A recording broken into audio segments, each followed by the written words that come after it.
Muy buenos días.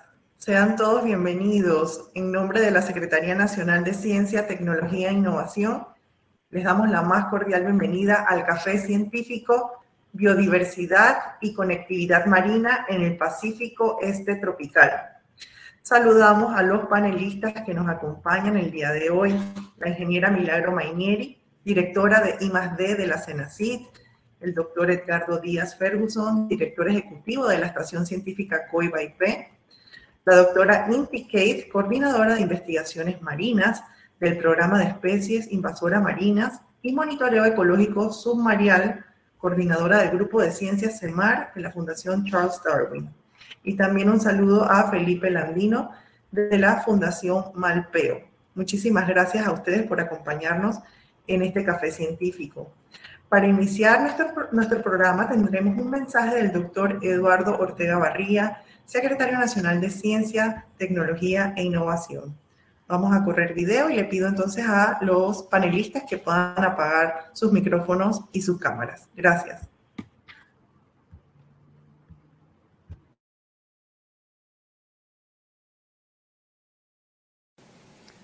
Buenos días, doctora Inti Keith, Sandra Besudo, doctor Edgardo Díaz Ferguson e invitados. Muchas gracias por acompañarnos hoy. En el mes de los océanos, la CENACIT se suma a las actividades de esta celebración con el Café Científico Biodiversidad y Conectividad Marina en el Pacífico Este Tropical, que cuenta con actores claves de la investigación de la zona denominada Corredor Marino del Pacífico Este Tropical. Durante el año 2021 han ocurrido algunos hitos relevantes, dignos de resaltar en este evento. Primero, se ampliaron los límites del área de recursos manejados Cordillera de Coiba en un 30%. La expansión permite la protección de especies marinas migratorias. Este hito también ha permitido unir los límites a las áreas marinas protegidas de Colombia, conformando un área protegida binacional.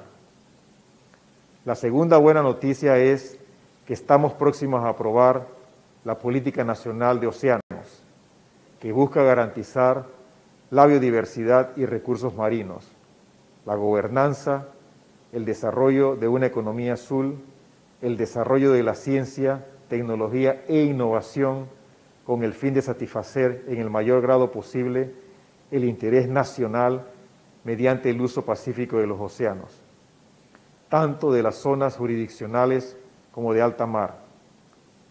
Esta semana se celebró el Día Internacional de la Cultura Científica. Estos espacios fomentan la divulgación del conocimiento y la apropiación social de la ciencia. Les exhorto a seguir trabajando por los océanos y a seguir comunicando los avances de los proyectos y programas que desarrollan para beneficio de la humanidad. Muchas gracias.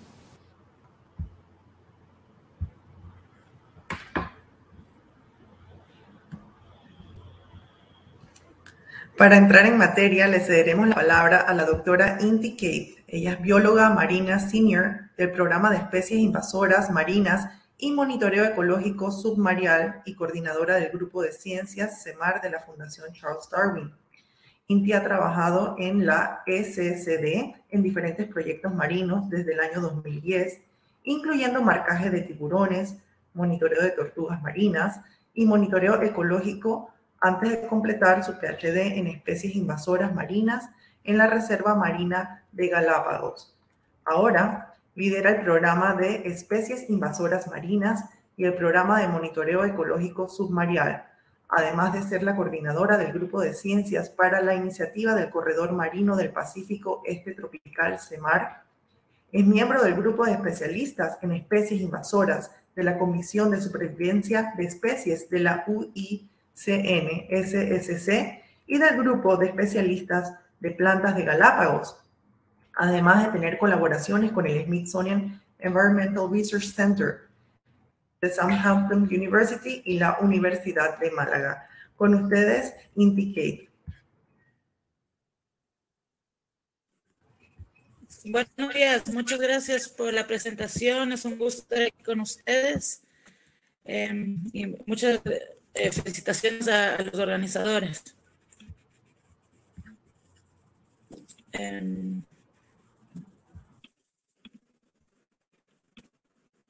¿Pueden ver la presentación?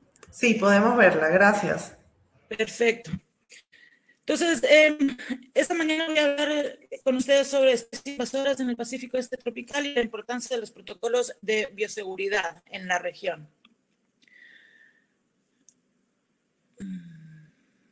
No se cargó la siguiente. Sí, aquí estamos viendo un slide que dice Pacífico Este tropical. A mí no se me cargó. Ah. No puedo ver, si me dan un segundito. Sí, veo que tienes algún problema de conexión, Inti. Si apagas tu cámara, probablemente sí te corra la presentación en tu computadora. Ok, vamos a ver.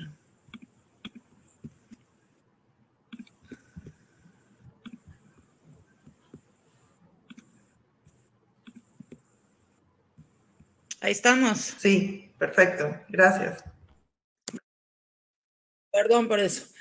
La conexión aquí en Galápagos puede ser un poco mala. Bueno, para empezar, el Pacífico Este tropical tiene varias áreas protegidas marinas, como muchos de ustedes saben. Está el Parque Nacional Galápagos, la Reserva Marina, que corresponden a Ecuador, Parque Nacional Isla de Coco y el área marina de manejo de montes submarinos. Parte de Costa Rica, el Santuario de Fauna y Flora Malpelo, Parque Natural Nacional Gorgona de Colombia y el Parque Nacional Coiba de Panamá. Y me gustaría tomar este momento para felicitar a Panamá por la expansión del área. Es una cosa increíble y espero que los otros países en la región puedan lograr esta meta próximamente. Bueno, esta es una región que tiene comunidades biológicas únicas y esto se debe a la mezcla de corrientes que hay en esta región. Hay aguas frías que vienen desde Chile y Perú, aguas cálidas desde Panamá y se mezclan y se convierte en uno de los océanos más productivos del mundo.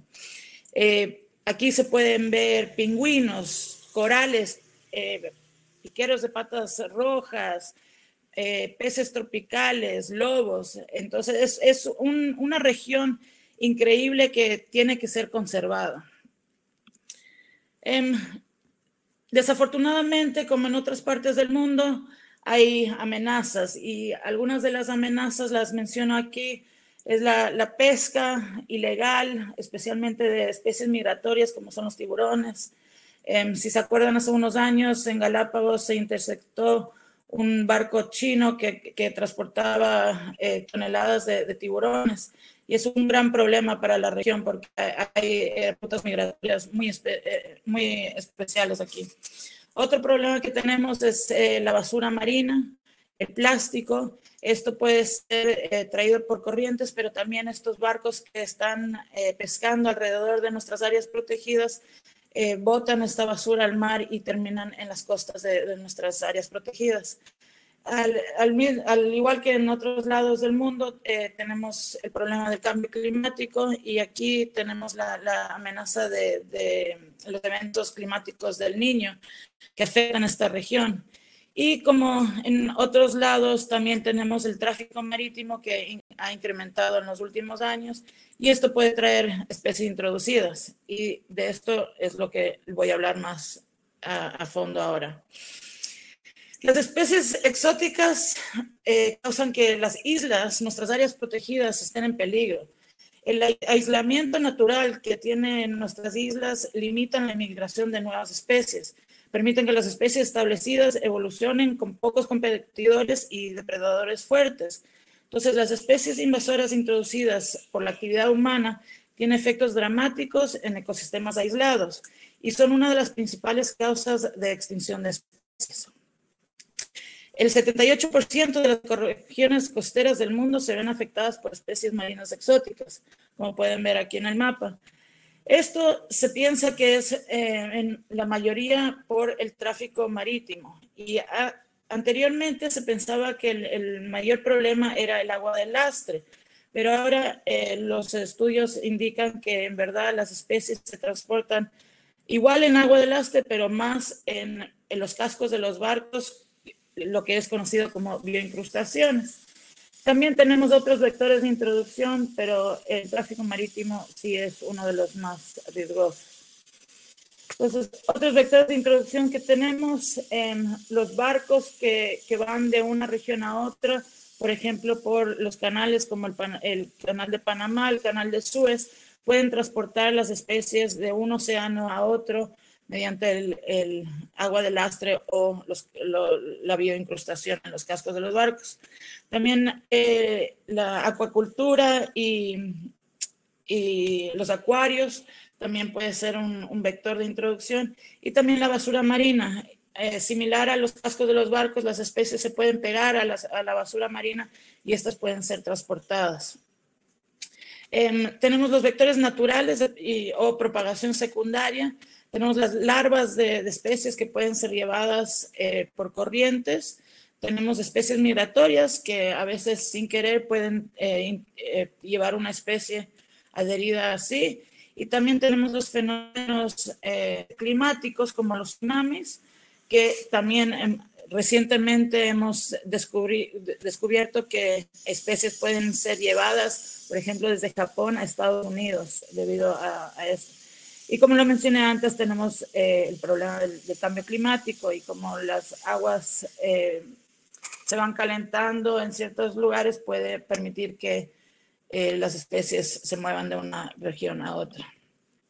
Entonces, nosotros en la Fundación Charles Darwin empezamos la investigación sobre especies invasoras marinas para su prevención, detección y manejo en la Reserva Marina de Galápagos. El proyecto empezó en el 2012 con la colaboración del Parque Nacional Galápagos, la Agencia de Bioseguridad de Galápagos, la Armada del Ecuador y el Instituto Oceanográfico. Y empezamos con el objetivo de minimizar los impactos negativos de especies invasoras sobre la biodiversidad marina, los servicios ecosistémicos y la salud de la Reserva Marina de Galápagos. En el 2015 empezamos una colaboración con el Smithsonian Environmental Research Center y creamos el programa de especies invasoras United for Galápagos.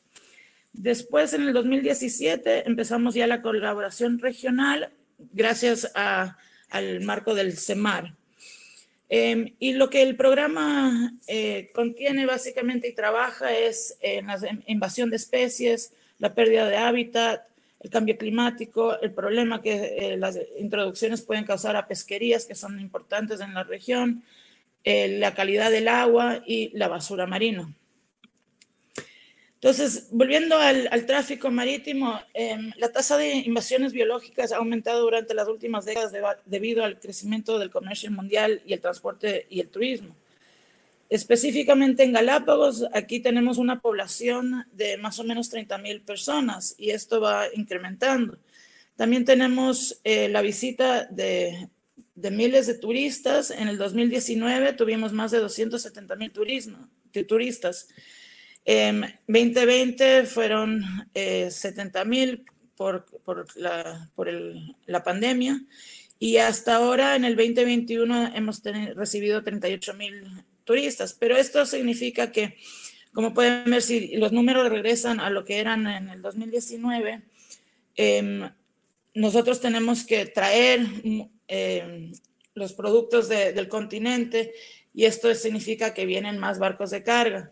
También en Galápagos tenemos los barcos de turismo que vienen de diferentes partes del mundo, los veleros, que vienen a visitar Galápagos o vienen a hacer una parada aquí y de ahí siguen a otra región.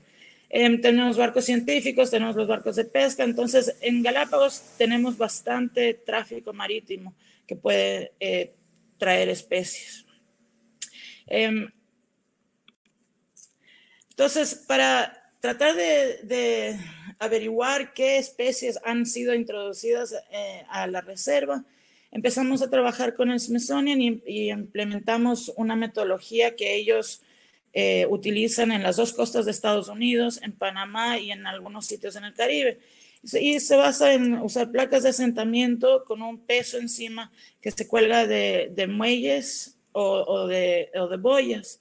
Empezamos esto en Galápagos, de ahí pusimos algunas placas en sitios estratégicos en el continente ecuatoriano, y también empezamos a trabajar con la isla de Coco.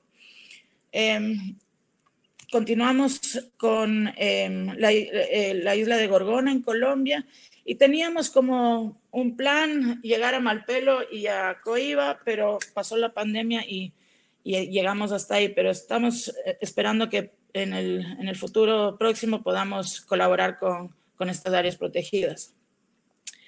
Entonces, los resultados de estas placas, lo que nos han dado, publicamos esto en el 2019, fueron que en Galápagos existen 53 especies introducidas. 48 de estas 53 fueron reportadas como introducidas. Antes se pensaba que tal vez eran nativas, entonces se aclaró esa pregunta. Y 30 de estas especies se descubrieron desde los muestreos que empezamos en el 2015 con el Smithsonian Environmental Research Center. Este es el mayor aumento en el número de invasiones reconocidas para cualquier sitio marino tropical en el mundo. Y como pueden ver, ahí tenemos organismos de diferentes grupos. La mayoría que encontramos eran ascidias y briozoos, que son los organismos que se pegan más a los cascos de los barcos. Aquí algunos ejemplos de las especies conocidas como problemáticas. Tenemos al Didendum perlissum, que es el blanco aquí, que puede competir con especies y ganar espacio. También el Diplosoma listeratum, Búbula neretina, que es conocido como un briozoo que ha sido introducido en todo el mundo, básicamente. De ahí lo que empezamos a hacer después de eso, o sea, una vez que ya sabíamos lo que había en los muelles, empezamos a buscar estas especies alrededor de la reserva marina, en los sitios de visita, en los sitios donde gente no visita, para ver el nivel de dispersión de estas especies dentro de la reserva. Para esto utilizamos otra metodología, que es, usamos buzos, un transecto y cuadrantes para ir viendo todas las especies de sésiles, macroinvertebrados y peces. Y hasta ahora, de las 53 especies que sabemos fueron introducidas, 23 de estas se han encontrado en el medio natural. Y seguimos en estas búsquedas, ¿no? Al respecto de la bioseguridad marina en la reserva marina, la Agencia de Regulación y Control de Bioseguridad y Cuarentena para Galápagos y el Parque Nacional Galápagos son los que se encargan de la bioseguridad. Todos los barcos que ingresan a la reserva son inspeccionados por la Agencia de Bioseguridad. Entonces, cualquier barco que venga de Panamá, de Costa Rica, de Colombia, de cualquier parte del mundo, siempre son inspeccionados. Si se encuentra en el casco alguna bioincrustación, se le pide a la embarcación que salga de la reserva y que se limpie el casco y que vuelva a ingresar para una nueva inspección. El Parque Nacional y la Armada supervisan este proceso. Nosotros también nos encargamos como fundación, del fortalecimiento y capacitación institucional. Hemos trabajado mucho con la Agencia de Bioseguridad y con los guardaparques en técnicas de monitoreo, de recolección de especies y el análisis en el laboratorio. Hemos hecho varios talleres también. Y una de las cosas que trabajamos bien en conjunto con la Agencia de Bioseguridad es en la intercepción de especies. Entonces, cuando los técnicos de la Agencia de Bioseguridad hacen sus inspecciones y recolectan especies, a veces nos las mandan para identificar en el laboratorio y poder saber si es una especie introducida o si es algo nativo o de la región. Ahora, hemos encontrado el Perna viridis, que es un mejillón asiático verde, que es súper invasor y que ha causado problemas en otras partes del mundo. Entonces, la inspección y todo el tema de bioseguridad que maneja la Agencia de Bioseguridad y el Parque Nacional funciona. También hemos trabajado en conjunto en planes de manejo y planes de acción. En Ecuador hay una Copa Galápagos que se llama, donde van veleros desde el puerto de Salinas en el continente y hacen una carrera a Galápagos. Ahora todos los veleros son inspeccionados y se aseguran que los cascos sean limpios antes de que corra la carrera, y esto pasa cada 1 o 2 años dependiendo. Y el plan de acción que presentamos a las autoridades también, o sea, qué hacer si es que entra una especie introducida a la reserva y los próximos pasos que se deben llevar. Y gracias a esto también participamos en el plan de manejo de especies invasoras para Galápagos 2019-2029. Este plan cubre no solo las especies invasoras marinas, sino las terrestres. Y esto es un grupo de instituciones gubernamentales con la asesoría de ONGs y universidades, y hay diferentes planes de manejo dependiendo de la situación. En el 2019 nosotros organizamos en conjunto con el Smithsonian Environmental Research Center, WildAid y FAICO, y el Parque Nacional Galápagos y la Agencia de Bioseguridad, el primer taller internacional sobre bioinvasiones marinas, bioseguridad en el Pacífico Este tropical y el Pacífico Sur. Había 10 países invitados, 3 instituciones científicas, 25 instituciones de gobierno, 5 ONGs y 52 participantes. Y creamos la primera red de bioseguridad en la región, llamada Coastal Ocean Marine Biosecurity International Network of the Americas, COMBINA.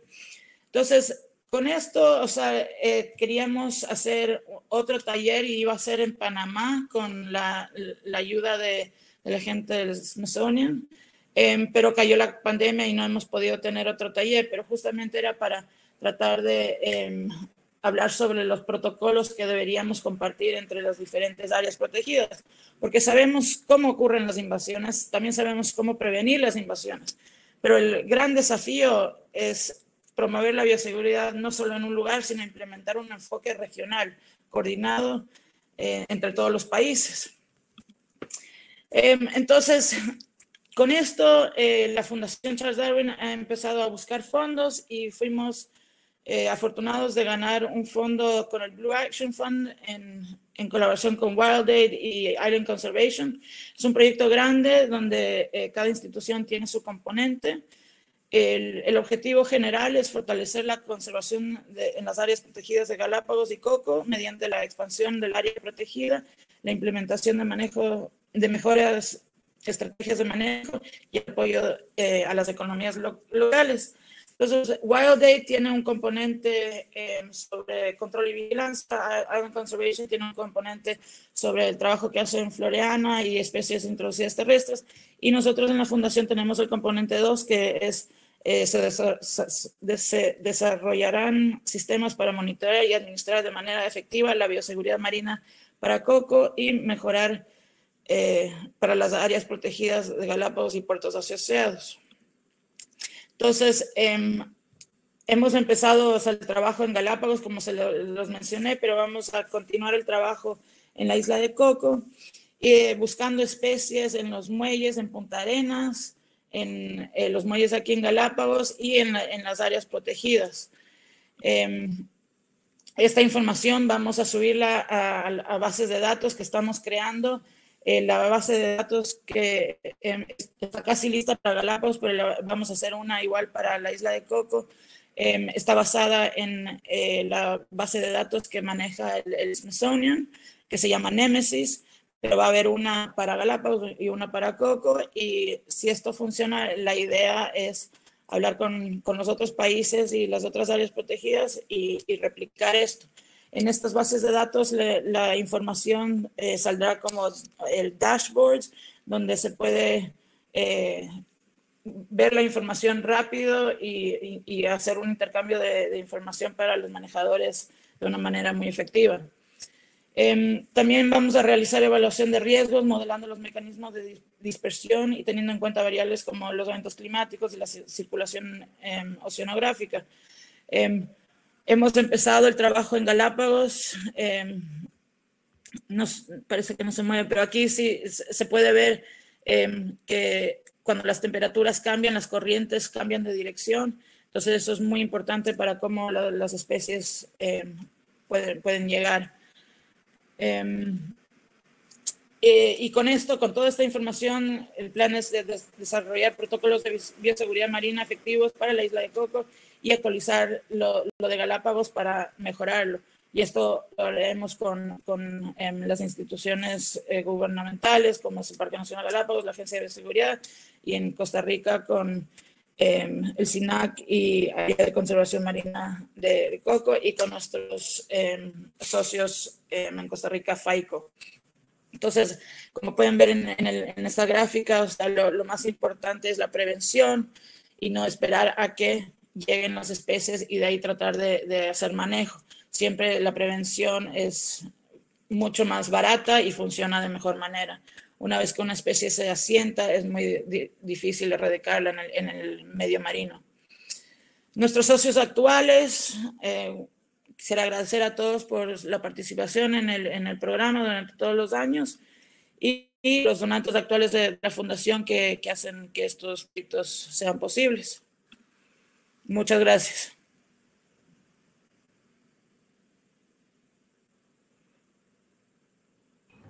Muchísimas gracias por esta excelente presentación. Le recordamos a todas las personas que nos acompañan en este evento que tenemos en el chat la oportunidad de ir escribiendo nuestras preguntas.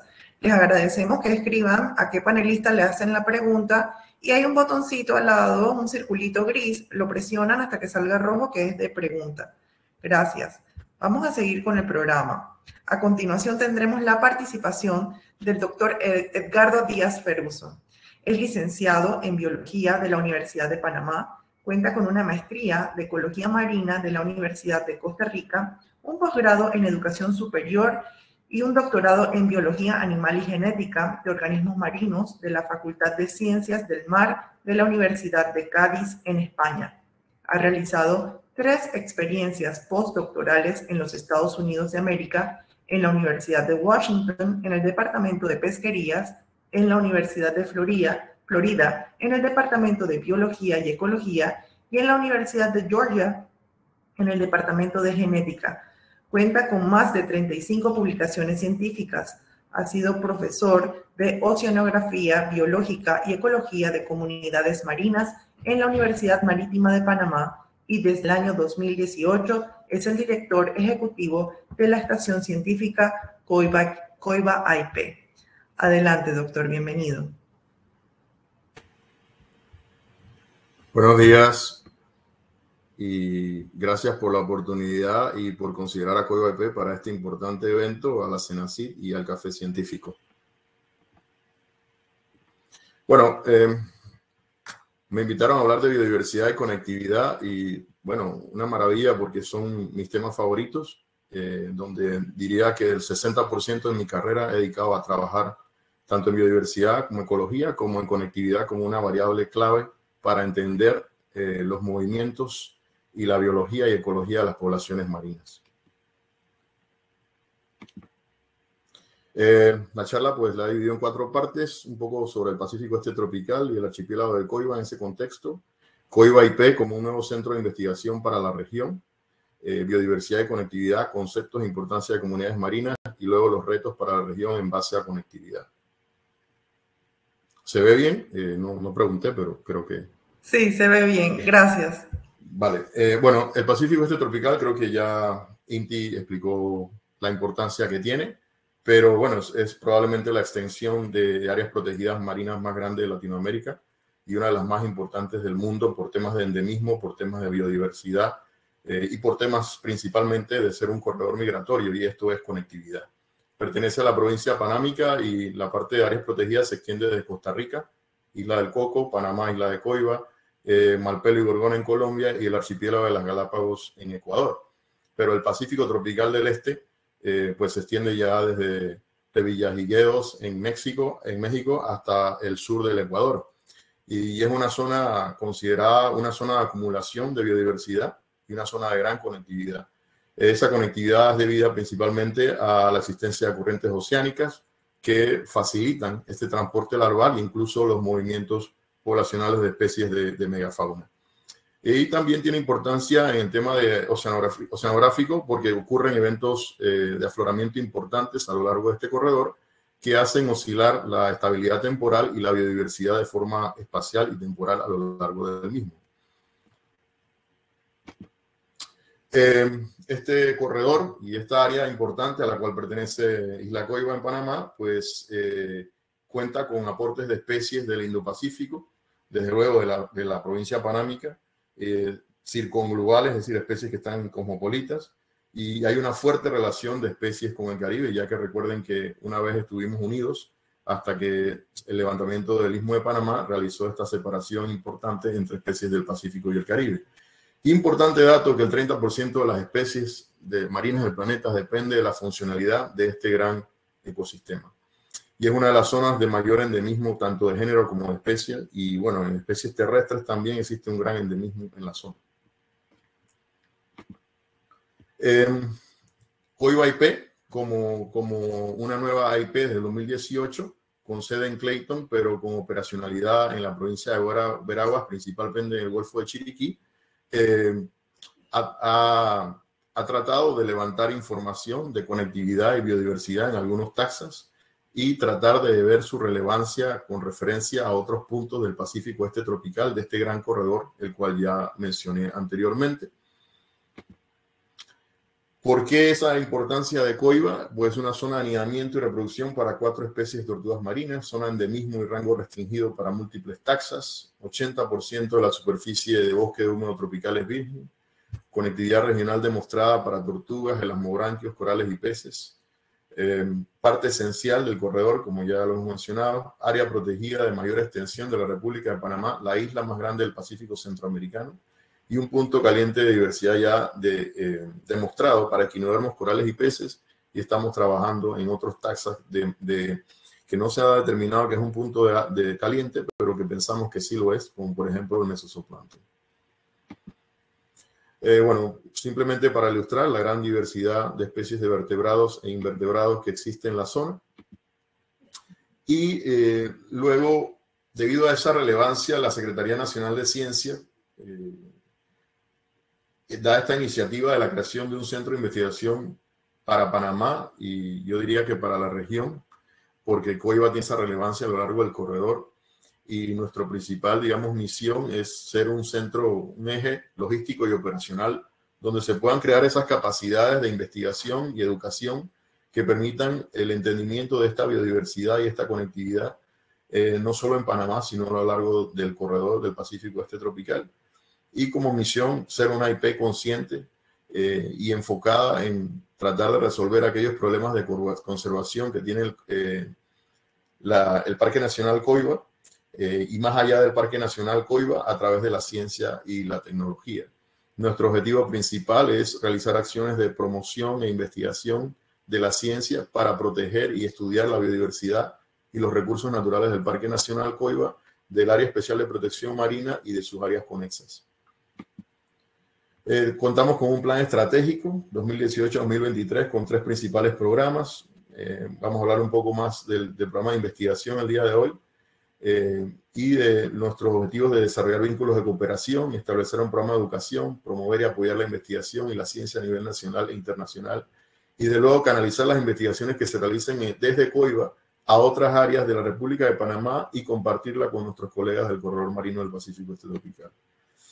Nuestro plan estratégico está alineado con el Plan Nacional de Ciencia y Tecnología de la República de Panamá, con el Plan de Manejo del Parque Nacional Coiba, que está próximo a reactivarse en una nueva versión.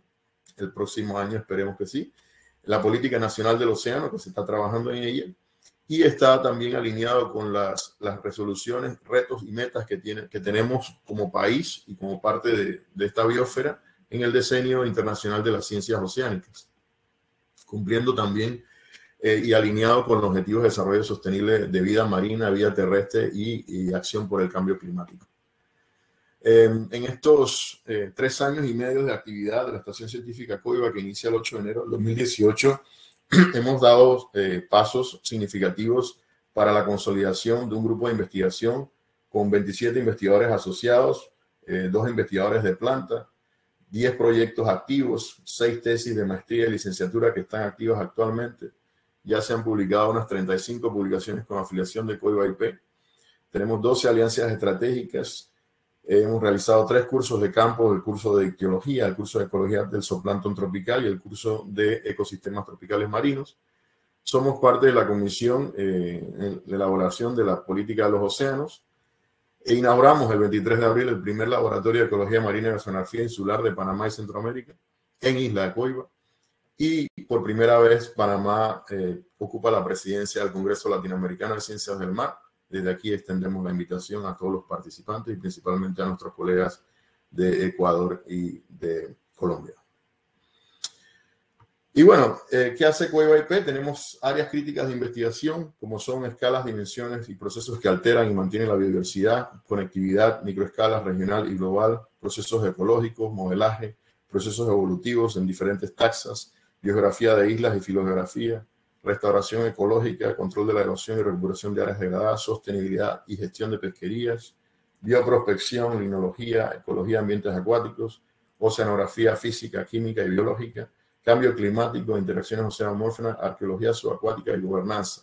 Quería mencionar estas áreas porque directamente están relacionadas con la biodiversidad, al menos 6 de ellas, e indirectamente todas, con excepto de arqueología subacuática, están relacionadas con el entendimiento de los procesos que alteran o mantienen la biodiversidad y las escalas de conectividad que ocurren tanto en el parque como en el Golfo de Chiriquí, como a lo largo del corredor marino del Pacífico Este tropical.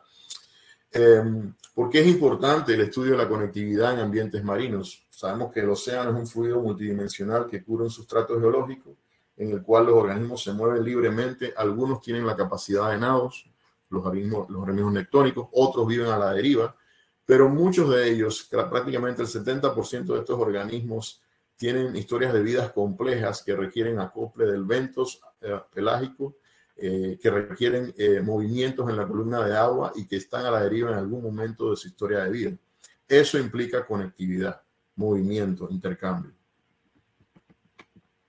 El medio marino es único porque es multidimensional, porque sus poblaciones son abiertas, no hay límites definidos de estas poblaciones, más allá de factores físico-químicos que las limitan.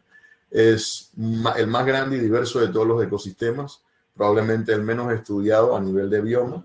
Menos del 4% de la superficie del océano está protegida. Así que hay mucho por hacer y en esta región del Pacífico Este tropical es una de las regiones modelo.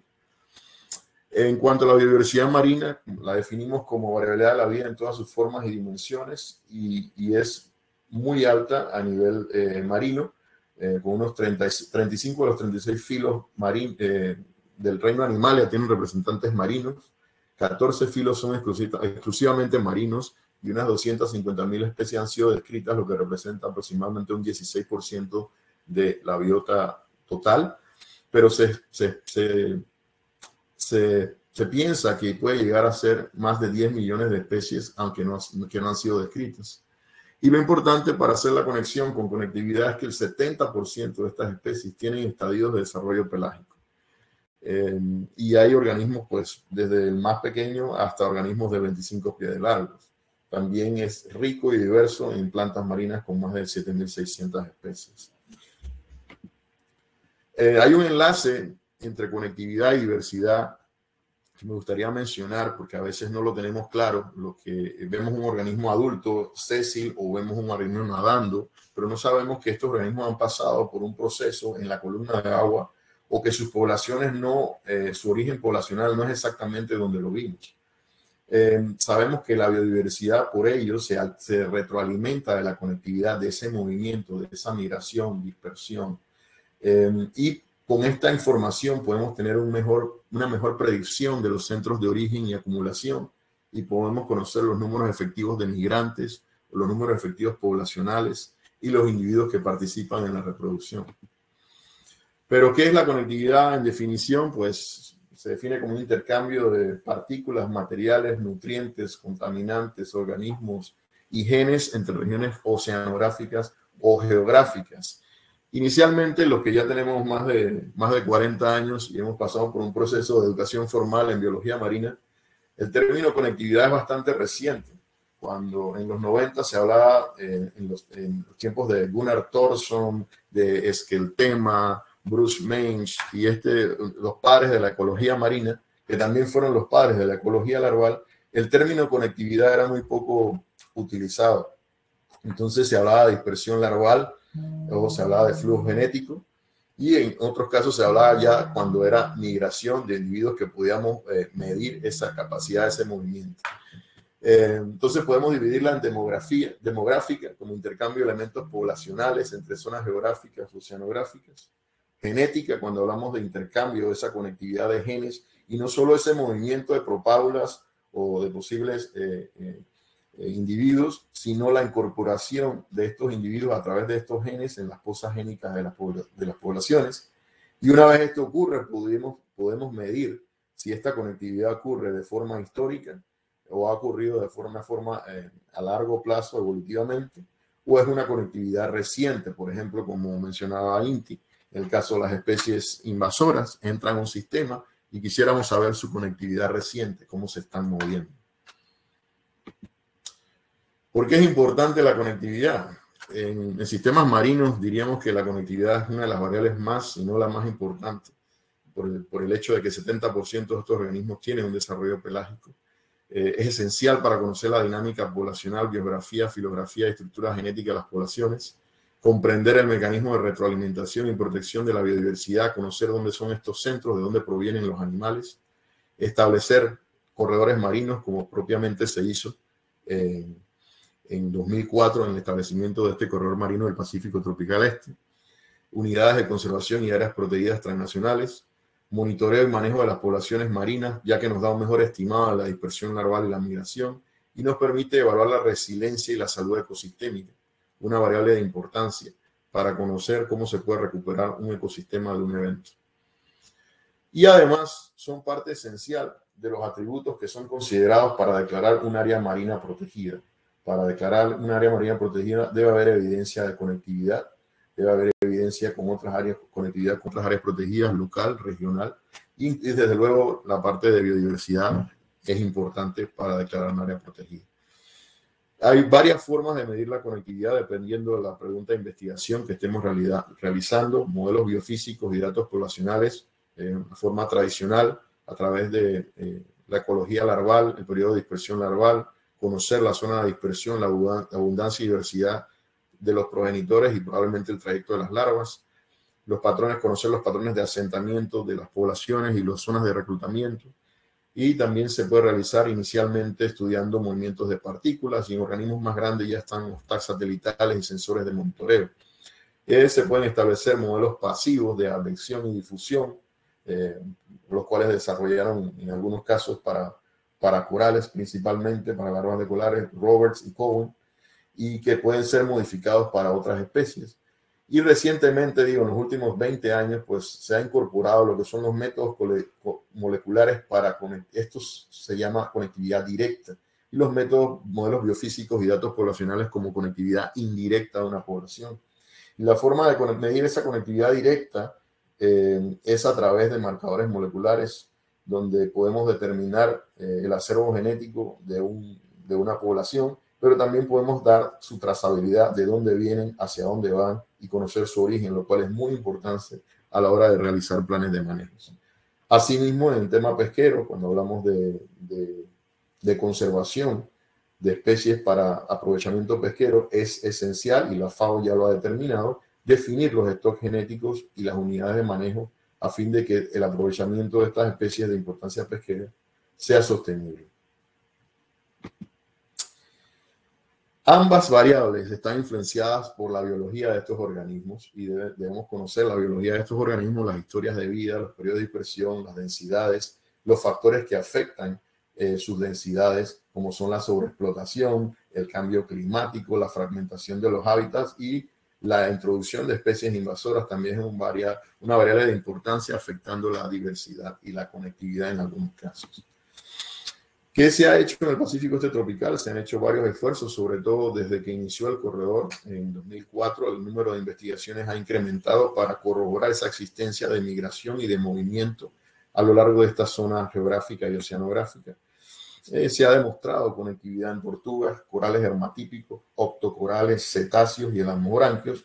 Algunos autores que he incluido, pero en realidad son mucho más los trabajos. Pero aún sigue siendo este número de trabajos en conectividad del Pacífico tropical del Este menor que el que existe en el Caribe, probablemente porque los estudios de corales iniciaron en el Caribe y esto permitió una descripción de las comunidades de la conectividad en el Caribe y la existencia de regiones de conectividad para peces y corales. Y sobre esta base de información se fueron añadiendo datos y publicaciones. Tuve la oportunidad de 2008 a 2014 trabajar en un proyecto de NSF para corroborar la existencia de estas regiones de conectividad en el Caribe para invertebrados marinos.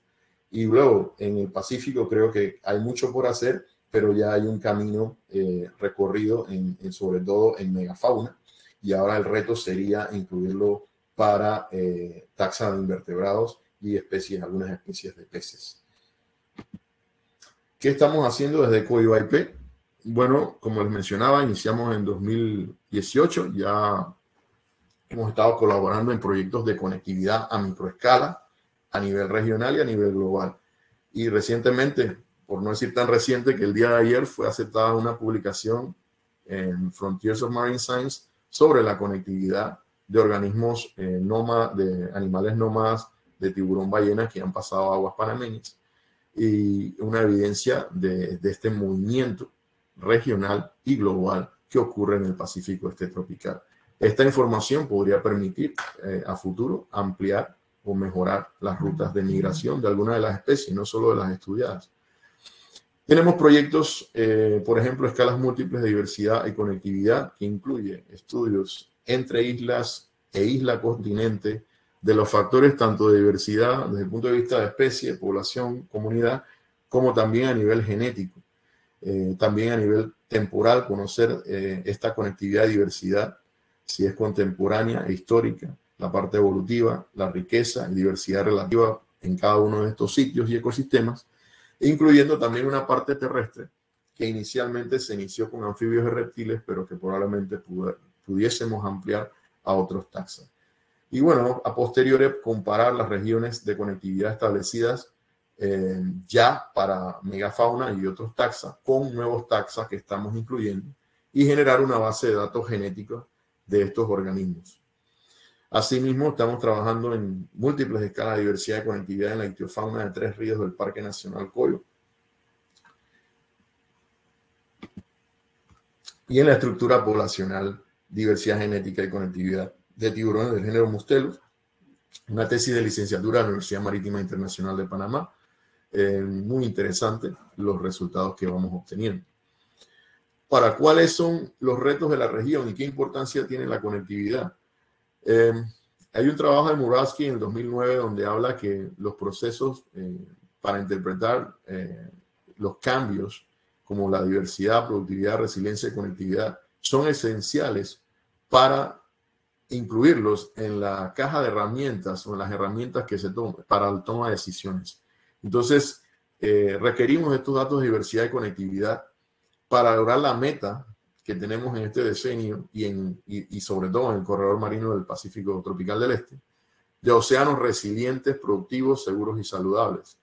Debemos conocer las rutas de estos organismos, el origen de esa biodiversidad y cómo son los patrones de oscilación de estas variables. Debemos generar y crear esa capacidad de transferir ese conocimiento para generar nuevas capacidades, recursos humanos, infraestructura de investigación y contar con más fondos de investigación en ciencias del mar en este decenio de las ciencias oceánicas. Lograr una mayor educación donde se incorporen el estudio de estas variables, acción comunitaria, llevar la ciencia a las comunidades, una gobernanza efectiva y regional que no esté fragmentada, sino que trabajemos como una sola región. Y probablemente existan nuevos corredores para nuevos taxas y existan nuevos retos de gobernanza en función a esa información científica. Y así poder impulsar el uso de nuevas metodologías y tecnologías para el estudio de la conectividad, por ejemplo, la metagenómica y el ADN ambiental.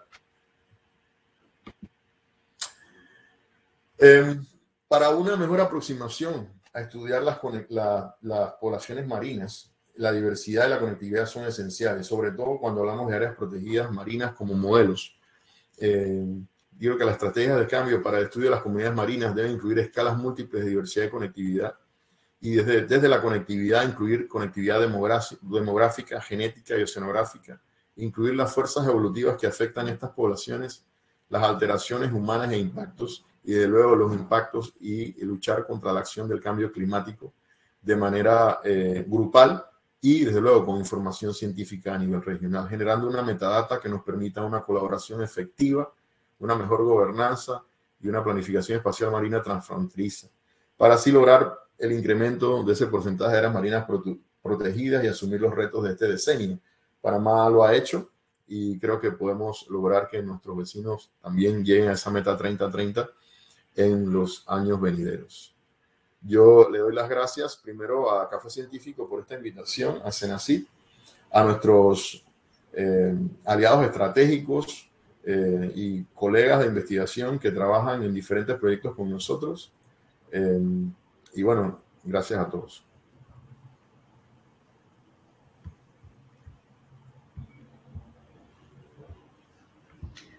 Muchísimas gracias, doctor.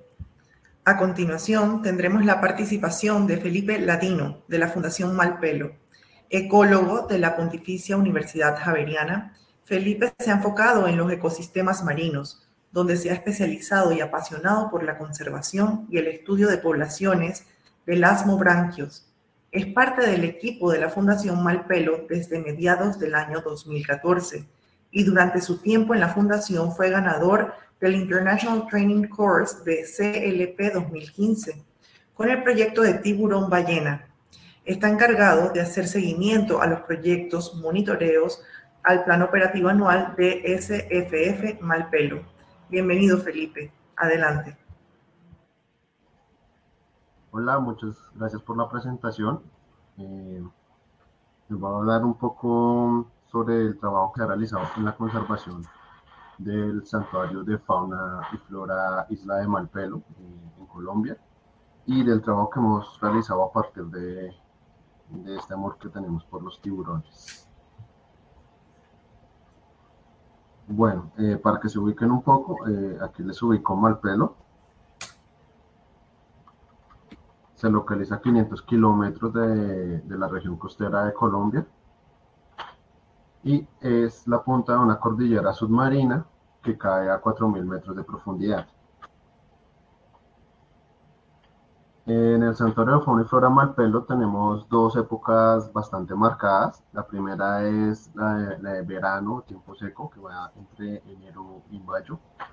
Allá la temperatura superficial es de 24 grados, es decir, son aguas, para nosotros serían aguas frías.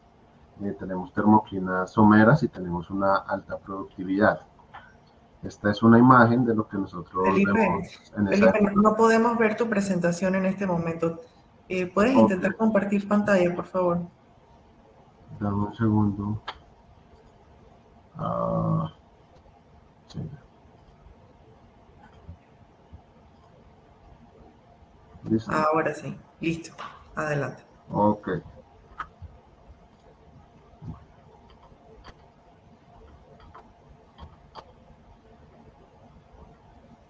Bueno, esta es una imagen de lo que encontramos en Malpelo en la época de aguas frías. Les está mencionando que va de enero a mayo.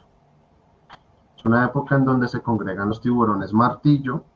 Les hemos visto con evidencia de estar apareándose. Y es la época en la que vemos tanto martillos machos como hembras de gran tamaño. Y la otra época es la época de lluvias, que va de junio a diciembre. Allá la temperatura es de 28 grados centígrados, para nosotros ya es aguas cálidas, y la termoclina se encuentra profunda. En esta época lo que solemos ver principalmente son las grandes agregaciones de silkies, aunque recientemente, digamos, estas agregaciones de esta especie ha disminuido considerablemente. Sospechamos que es por el tema de la pesca, ya que los silkies son uno de los tiburones, creo que es el segundo tiburón más capturado por la pesquería de manera incidental. En Malpelo confluyen varias corrientes. Felipe, estamos viendo el primer slide solamente. No sé si estás pasando ¿Sí? la presentación allá, pero acá no lo vemos. Okay. Tal vez debes poner en presentación pantalla completa. ¿Podemos hacer esa prueba? Sí, un segundo.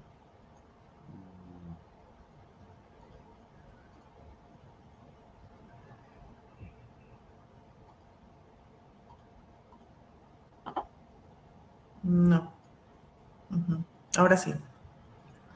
¿Sí? Eso, perfecto. Voy a las imágenes. ¿Ves los videos? Sí, ahora sí. Perfecto. Okay. Gracias, Felipe. Estos son los martillos en época de aguas frías. Y estas son las congregaciones de Silphis, Carcarino falciformes, en época de aguas cálidas.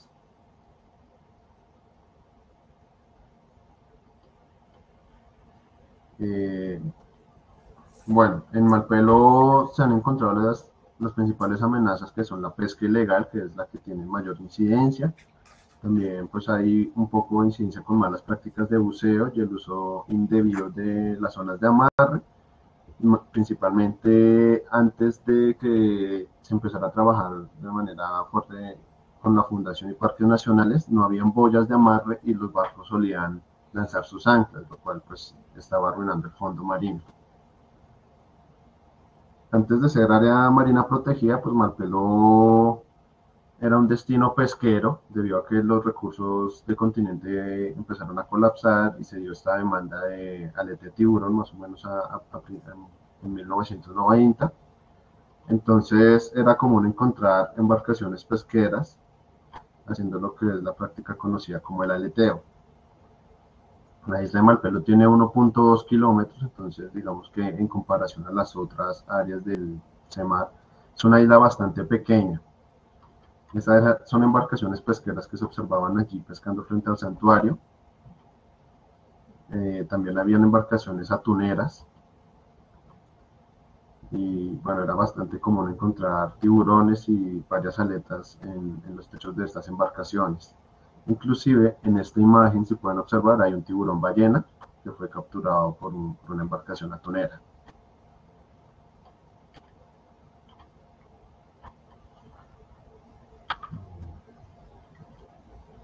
Entonces, en 1999 se creó la Fundación Malpelo para apoyar a parques nacionales con la protección y el manejo del santuario. Y a partir de esto, pues se han empezado a desarrollar investigaciones y generar insumos que permitan fortalecer las medidas de manejo que se han ido aplicando en la protección de este santuario. Una de las metodologías que hemos usado es el marcaje acústico. En el marcaje acústico tenemos unos transmisores que mandan una señal.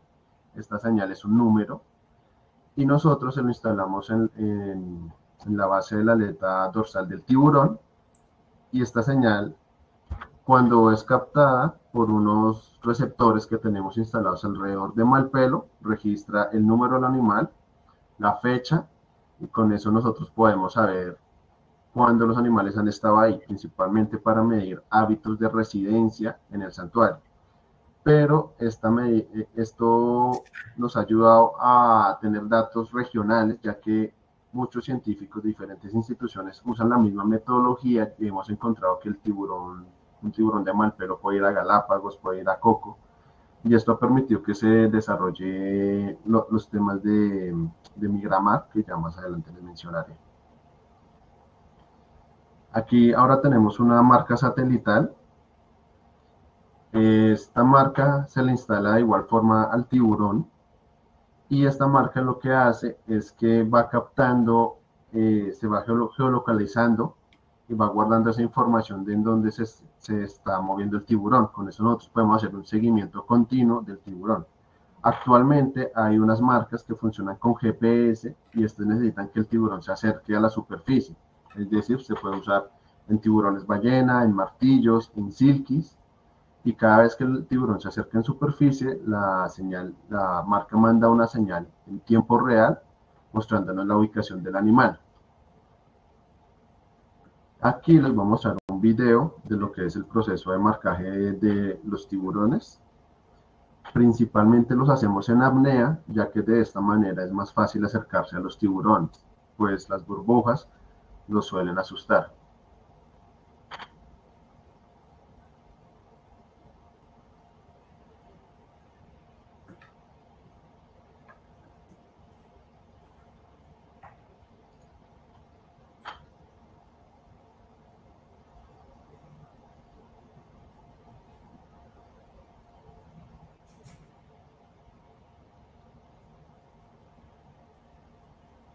Entonces uno lo que hace, por ejemplo, en Malpelo, en un lugar conocido como el Altar de Virginia, donde los tiburones martillo van entrando en grupos y uno trata de lanzarse un poco adelante para poder marcarlos.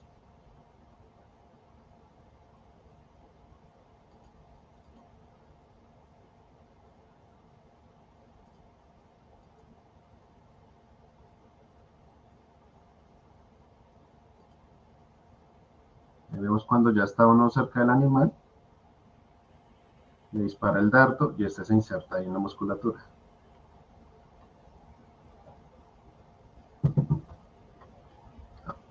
Este está mejor.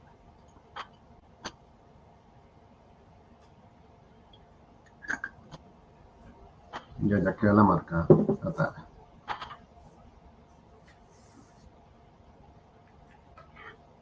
Bueno, con la telemetría acústica tenemos resultados como el de la parte izquierda, donde podemos ver los periodos de residencia. En el eje Y tenemos el ID del animal, entonces tenemos 10 tiburones, y en el eje X pues tenemos lo que es el tiempo. Es muy llamativo que, por ejemplo, el tiburón 10 lo marcamos en Malpelo y nunca lo captamos en Malpelo, pero fue registrado unos años después en Galápagos. Entonces ahí es cuando nosotros podemos empezar a tener más información, en especial porque estas marcas acústicas pueden durar 10 años en un tiburón y nos permite ver durante esos 10 años el tiburón hasta donde se ha movido. En la imagen de la derecha tenemos unos mapas de movimiento que fue con unos tiburones martillo hembra, unas hembras embarazadas, que fueron marcadas en Malpelo en mayo de 2018, y las estuvimos haciendo seguimiento para... Ah, no, mentira, esto es de tiburón ballena. Son de unos tiburones ballena marcados en Malpelo, y pues podemos ver que se estuvieron moviendo por todo el Pacífico Oeste, teniendo una tendencia de dirigirse a la zona costera. Aquí una de las imágenes de los silkies. Esta imagen era bastante común del 2015 para atrás. Lamentablemente en los últimos años no se han vuelto a registrar grandes cardúmenes de silkies. Creemos que es una especie que está siendo muy impactada por la pesca a escala regional, ya que es una de las especies que más se mueve por todo el Pacífico, y cuando sale de las áreas marinas protegidas es víctima de las embarcaciones atuneras y de las embarcaciones de palangre. Esta es una de las rayas más comunes en Malpelo, es el Atobatus laticeps, el tiburón monstruo de Malpelo, tiburón ballena, y aquí instalando una marca en el tiburón ballena, tiburón aleti blanco y el tiburón martillo. Durante los trabajos en Malpelo nosotros permanecemos haciendo monitoreos poblacionales. Aquí estamos mostrando la tendencia de las poblaciones. Como vemos, la especie más preocupante es el tiburón martillo. Recién este año hicimos una publicación de que en los últimos 10 años esta especie ha disminuido un 70%, y hay publicaciones que muestran una tendencia similar en lo que es la isla del Coco y la isla de Galápagos. A partir de toda esa información, pues se ha visto la necesidad de ampliar el área marina protegida. En 1995 solo se protegía la parte terrestre de Malpelo. Ya en el 96 se realizó la primera ampliación, fue una ampliación circular, lo cual no es muy fácil de controlar, así que se procedió a hacer una nueva ampliación en la cual ya eran 9.585 kilómetros cuadrados, era la novena área protegida más grande del mundo, área marina protegida. Y en 2017 se realizó la última ampliación. En la última ampliación se incluyeron los montes submarinos de Malpelo, que están hacia la zona norte, hacia la frontera con Panamá, donde actualmente ya se encuentra la nueva ampliación del Parque Nacional Cordillera de Coiba. Al lado de Malpelo tenemos un distrito de manejo integrado que se llama Yurupari, en el cual se espera que haya una pesca sostenible y responsable. Bueno, con lo que les mencionaba de la telemetría acústica, se ha trabajado con científicos de toda la región y con esto nosotros hemos logrado pasarnos información y entender cómo los tiburones se están moviendo no solamente en nuestra área, sino de manera regional. Esto es parte de la red de receptores que tenemos desplegadas por todo el Pacífico Este tropical. Y estas son las conexiones que hemos encontrado. Entonces, hemos visto que hay animales que son altamente migratorios y que necesitan migravías para tener una correcta conservación, ya que los que son residentes en los santuarios, en las áreas marinas protegidas, gozan de los privilegios que el área marina protegida les da, pero cuando estos animales, ya los que son migratorios, salen de estas áreas marinas protegidas, quedan completamente expuestos. Entonces, aquí les voy a mostrar una imagen. Estos son ahora sí, una de las hembras de tiburón martillo que marcamos en 2018. Encontramos que las hembras empezaron a dirigir hacia la zona costera. En total fueron 5 hembras, esta imagen solamente de una. Y empezamos a reunir información de la zona costera con pescadores y con gente de la zona sobre posibles presencia de tiburón martillo pequeño. Y justamente logramos encontrar una zona donde es muy común encontrar tiburón martillo. Y allí estamos empezando a marcar tiburones neonatos. Hemos encontrado tiburones desde los 45 centímetros hasta los 75 centímetros. Y estos tiburones son bastante comunes en la zona y lamentablemente caían de una manera muy recurrente en la pesquería incidental. Habían casos en donde de 200 anzuelos salían 150 anzuelos con tiburón martillo neonato. Actualmente estamos trabajando con estas comunidades para reducir esa incidentalidad, ya que a ellos no les interesa la pesca de tiburón, sino que están detrás de otra especie, particularmente el pargo lunarejo. Actualmente tenemos más de 80 de estos tiburones marcados en esa zona. Y otros temas que estamos trabajando son los ecosistemas de profundidad alrededor de Malpelo. Entre estas islas, Malpelo, Cocos, Coiba, Galápagos, existen montes submarinos. Son zonas que hasta ahora se están empezando a estudiar y se ha encontrado que son zonas que son como un oasis en un desierto. Son zonas que presentan grandes congregaciones de especies y lamentablemente muchas de esas zonas no se encuentran correctamente protegidas. Por ejemplo, en el caso de Malpelo, la zona que tenemos es frecuentemente frecuentada por embarcaciones de Costa Rica y se espera que con la declaratoria de Coiba se proteja toda la dorsal de esa montaña submarina conocida como Yurupari y de esa manera nosotros podemos empezar a tener unas mejores medidas de conservación. Bueno, otros temas que estamos haciendo principalmente en la zona costera son temas de educación ambiental. En la parte de Colombia, la región costera del Pacífico es una zona un poco olvidada, es una zona que es de difícil acceso, por esa zona no hay carreteras. Y de hecho las los niños no tienen una correcta educación. Por ejemplo, hicimos una campaña de reciclaje y ellos no podían diferenciar del plástico o del material vegetal. Entonces estamos empezando a desarrollar esas campañas de educación y también empezando a desincentivar estos temas del consumo del tiburón y generándole también otras alternativas en las comunidades para que pues tengan más oportunidades. Y ya por último, invitarles, nosotros tenemos un tema de fotoidentificación con los tiburones ballena, es una manera de hacerle seguimiento, que es con la parte de la región izquierda del tiburón, envían una foto a cualquiera de los correos de la Fundación Malpelo y nosotros identificamos el tiburón y con eso nosotros lo hicimos a una base mundial y con ello podemos ver si el tiburón ya ha sido registrado en otra zona. Nosotros tuvimos un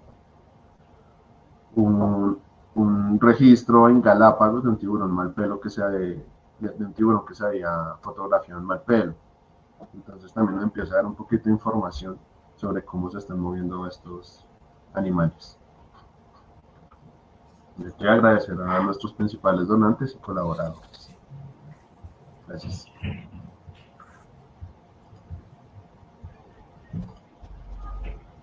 Muchísimas gracias por esta presentación. Ahora vamos a pasar a un periodo de preguntas y respuestas. Así que le pido a todos los panelistas que por favor enciendan sus cámaras. Y aquí he detectado algunas de las preguntas, así que voy a ir leyendo. Muy bien. Dice Nixia de Ríos, ¿existe una red para promover el turismo científico académico entre este grupo de áreas protegidas en el Pacífico? Y también pregunta, doctor Ferguson, ¿el Parque Marino Golfo de Chiriquí, donde tenemos el Centro de Investigación Batipa, está dentro del Parque Nacional Coiba? Doctor. Por parte de zona de influencia también del parque y el Golfo de Chiriquí, aunque no esté dentro de las 38 o 39 islas e islotes del Parque Nacional Coiba, es esencial para temas de conectividad y biodiversidad. Bien, otra pregunta. Acá nos dice Marilyn Monroy para la doctora Keith. ¿Existen sitios de pesca en la periferia de la zona protegida de la isla Galápagos? ¿De qué continente considera son los barcos que más inciden como introductores de especies invasoras por bioincrustación? Doctora Keith. Sí, perdón, no voy a prender la cámara porque la conexión está muy mala. No hay problema. Sí, bueno, los barcos de pesca que pasan alrededor de la Reserva Marina de Galápagos son barcos internacionales porque son aguas internacionales. El problema de esto es que los tiburones y otras especies migratorias, ellos no saben dónde es el límite de la reserva y dónde empieza otra reserva. Entonces, ellos entran a aguas internacionales y desafortunadamente son pescados. Eso es el gran problema que existe. Y por eso la importancia de crear estos corredores migratorios para estas especies migratorias. En relación a los barcos que traen especies introducidas, la verdad hemos encontrado que barcos de todo el mundo pueden llegar a Galápagos y que traen especies pegadas a los cascos.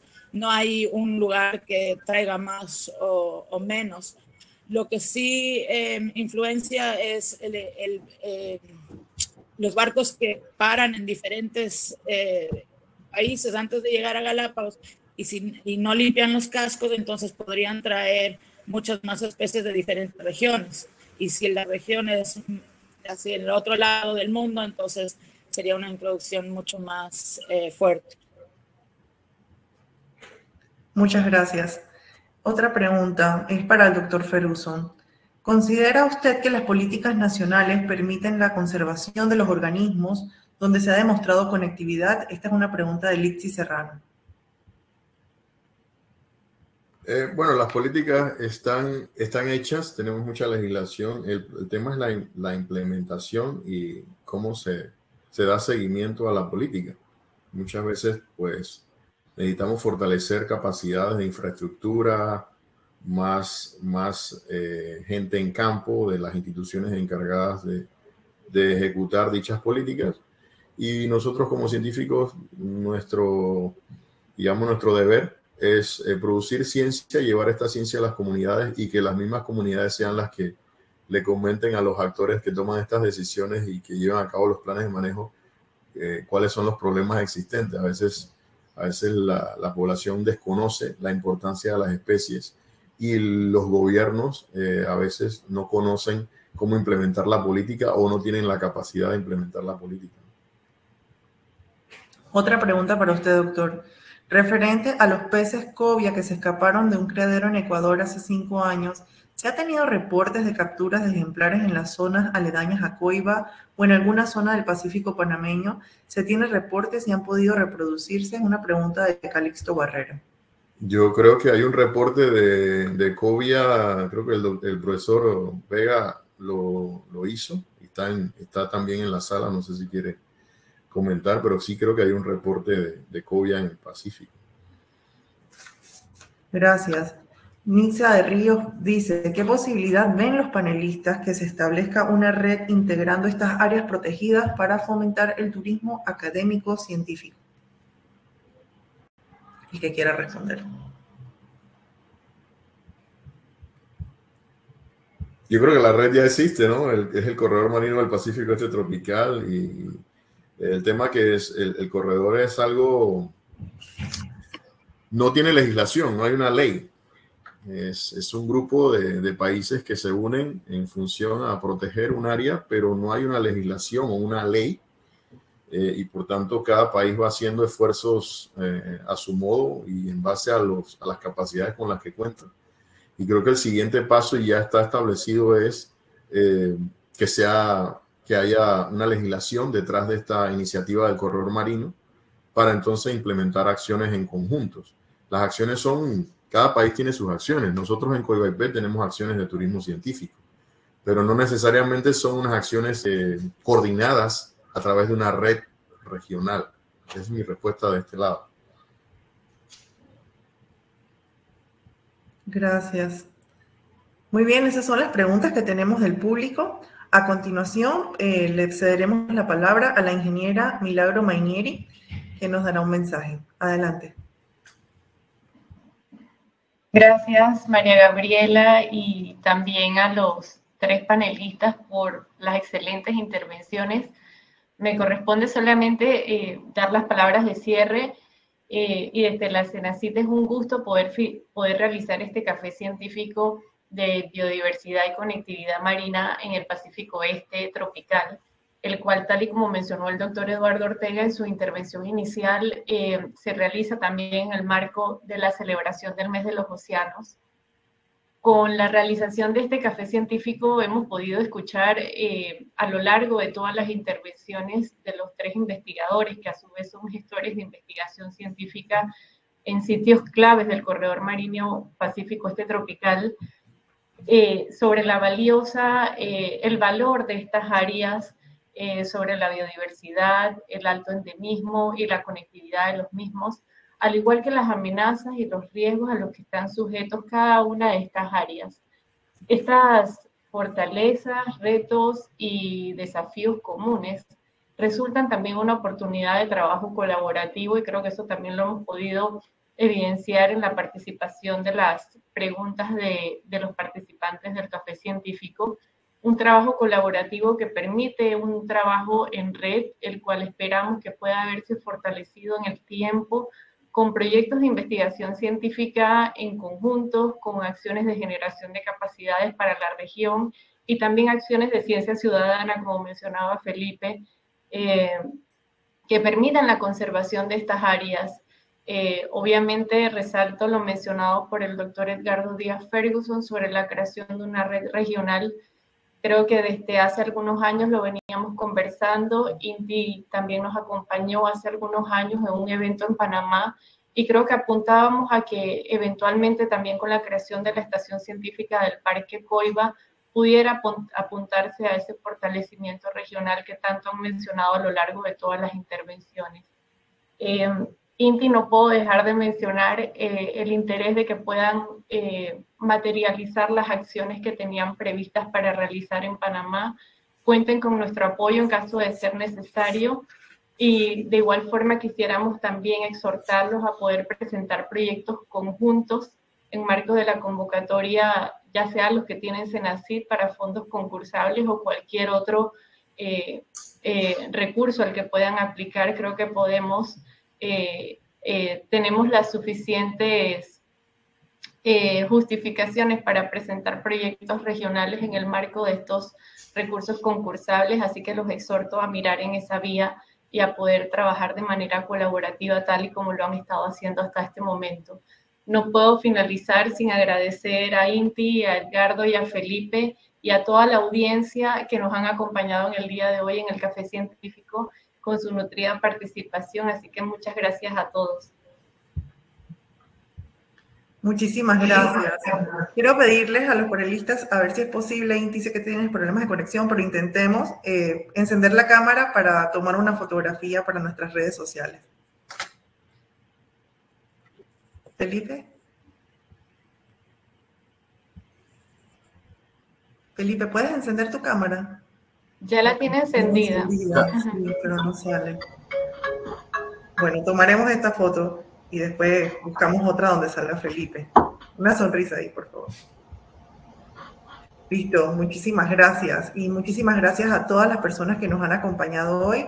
Les recordamos que los cafés científicos los colgamos en el YouTube de Senacid Imagina TV, así que usted puede volver a ver este evento en el YouTube Imagina TV. Muchísimas gracias. Les invitamos también a que sigan las redes sociales de Senacid, @Senacid, para enterarse de los próximos eventos y oportunidades que tengan. Esperamos que tengan un buen día. Ay, ahí está Felipe. Perfecto. Vamos entonces a tomar la foto. Listo. Listo. Muchísimas gracias. Que tengan un buen día. Gracias. Gracias. Hasta luego. Hasta luego. Gusto en verlos. Saludos.